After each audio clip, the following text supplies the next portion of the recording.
Hi, ഇന്ന് cauliflower കൊണ്ട് ഒരു തോരനാണ് ഉണ്ടാക്കുന്നത്. ഇതുവരെ ഞാൻ ഉണ്ടാക്കി നോക്കിയിട്ടില്ല. ഒരു യൂട്യൂബ് ചാനലിൽ കണ്ടതാണ്. അപ്പോൾ അതൊന്ന് ട്രൈ ചെയ്ത് നോക്കാം. കോളിഫ്ലവർ വെറുതെ പൊരിച്ചിട്ടുണ്ട്, പിന്നെ ഗോബി മഞ്ചൂരി ഉണ്ടാക്കി, ഗ്രേവി ആയിട്ട് ഉണ്ടാക്കും, മസാല കറിയിലൊക്കെ ഉണ്ടാക്കും. പക്ഷേ അങ്ങനെയൊക്കെ ഉണ്ടാക്കിയാൽ ഈ തോരൻ ഞാൻ ആദ്യമായിട്ട് ഉണ്ടാക്കി നോക്കുകയാണ്. അത് കേൾക്കുന്നതും ആദ്യമായിട്ടാണ്. അപ്പം എന്നാൽ അതൊന്ന് ട്രൈ ചെയ്ത് നോക്കാം. സിമ്പിളായിട്ട് ഉണ്ടാക്കാൻ പറ്റുന്ന ഒരു സാധനമാണ്. അതിന് വേണ്ടിയിട്ടുള്ളത് കോളിഫ്ലവറാണ്, പിന്നെ ചെറിയുള്ളി, വെളുത്തുള്ളി, വറ്റൽമുളക്, പിന്നെ കുറച്ച് നാളികേരം, പിന്നെ കടലപ്പരിപ്പ്, അല്ലെങ്കിൽ മുട്ട ആയാലും മതി. കടലപ്പരിപ്പാണ് ചേർക്കുന്നത്. അപ്പം അത് ഒന്ന് കുതിർക്കാൻ വെച്ചിട്ടുണ്ട്. ആദ്യം ഇതൊന്ന് വേവിച്ചെടുക്കാം. ഇതിൽ കുറച്ച് വെള്ളം ഒഴിച്ചിട്ടുണ്ട്. ഇനി കുറച്ച് ഉപ്പിടട്ടെ, എന്നിട്ട് വേവിച്ചെടുക്കാം. കടലപ്പരിപ്പ് വേകുമ്പോഴേക്കിന് ഇതും ഒന്ന് വേവിച്ചെടുക്കണം. കോളിഫ്ലവർ കൊടുന്നപ്പോൾ ഒന്ന് ഉപ്പും മഞ്ഞൾപ്പൊടിയും സുർക്കയൊക്കെ ഒഴിച്ച് കഴുകിയെടുത്തതാണ്. ഇനി ഇത് കുറച്ച് മഞ്ഞൾപ്പൊടിയും ഉപ്പ് വെള്ളം ഇട്ടാണ്ട് ഒന്ന് വേവിച്ചെടുക്കണം. നന്നായിട്ട് വേവണ്ട, ചെറുതായിട്ടൊന്ന്. ഉപ്പിട്ടിട്ടുണ്ട്, മഞ്ഞൾപ്പൊടി,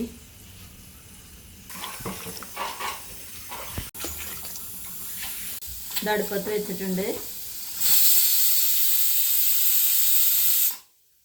ഉപ്പൊന്ന് മുന്നിക്ക് ഉണ്ടായിക്കോട്ടെ, കോളിഫ്ലവറിനൊക്കെ ഒന്ന് പിടിക്കണം ഉപ്പ്.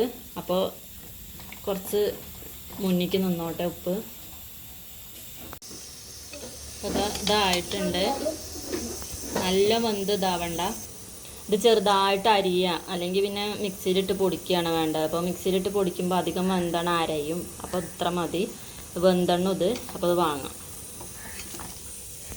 കടലപ്പരിപ്പ് വെന്തിട്ടുണ്ട്. അപ്പോൾ അതാ മിക്സിയിൽ പൊടിച്ചെടുത്തതാണ്. ഉണ്ടോ, പൊടി പൊടിയായിട്ട് കിട്ടിയിട്ടുണ്ട്. ഇതാകണം കോളിഫ്ലവർ എല്ലാതും പൊടിച്ചെടുത്തിട്ടുണ്ട്, മിക്സിയിലിട്ടാണ്ട്. ഇനി ആവശ്യമുള്ളത് ചെറുള്ളി, വെളുത്തുള്ളി, വറ്റൽമുളക് ഒന്ന് ചതച്ചെടുക്കണം. അപ്പോൾ അതൊന്ന് ചതച്ചെടുക്കട്ടെ. ചട്ടി അടുപ്പത്ത് വെച്ചിട്ടുണ്ട്. ഞാനിക്ക് കുറച്ച് വെളിച്ചെണ്ണ ഒഴിക്കുക. എണ്ണ ചൂടായിട്ടുണ്ട്.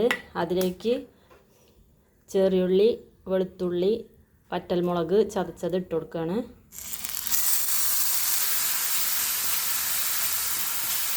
കുറച്ച് കറിവേപ്പില, ഇതിലേക്ക് കുറച്ച് കാശ്മീരി മുളക് പൊടി, പിന്നെ കുറച്ച് മുളക് പൊടി, സാദാ മുളക് പൊടി, പിന്നെ നാളികേരം ചിരകിയത്. ഇത് നന്നായിട്ടൊന്ന് ഇളക്കും.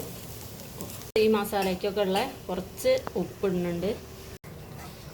അപ്പോൾ അത് മൂത്ത് ഒന്നുകൊണ്ട് സെറ്റായിട്ടുണ്ട്. ഇനി ഇതിലേക്ക് ചതച്ച് വെച്ച കോളിഫ്ലവർ ഇട്ട് കൊടുക്കുകയാണ്. അപ്പോൾ കോളിഫ്ലവറിന് എല്ലാതും നന്നായിട്ട് ഇളക്കി യോജിപ്പിച്ച് കൊടുക്കുക. അപ്പോൾ എല്ലാതും ഇളക്കി സെറ്റായിട്ടുണ്ട്. ഇനി ഈ ടൈമിൽ നമുക്ക് ഇതിലേക്ക് കടലപ്പരിപ്പ് ചേർക്കാം. അല്ല, മുട്ടയാണ് ചേർക്കുകയെന്ന് വെച്ചാൽ അത് ഈ ടൈമിൽ ചേർക്കാം.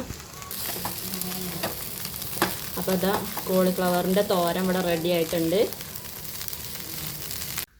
കോളിഫ്ലവർ തോരൻ ഇവിടെ റെഡി ആയിട്ടുണ്ട്. സൂപ്പർ ടേസ്റ്റാണ്. കാബേജൊക്കെ ഇഷ്ടമില്ലാത്തവർക്കാണെങ്കിൽ ഇത് ട്രൈ ചെയ്ത് നോക്കാം.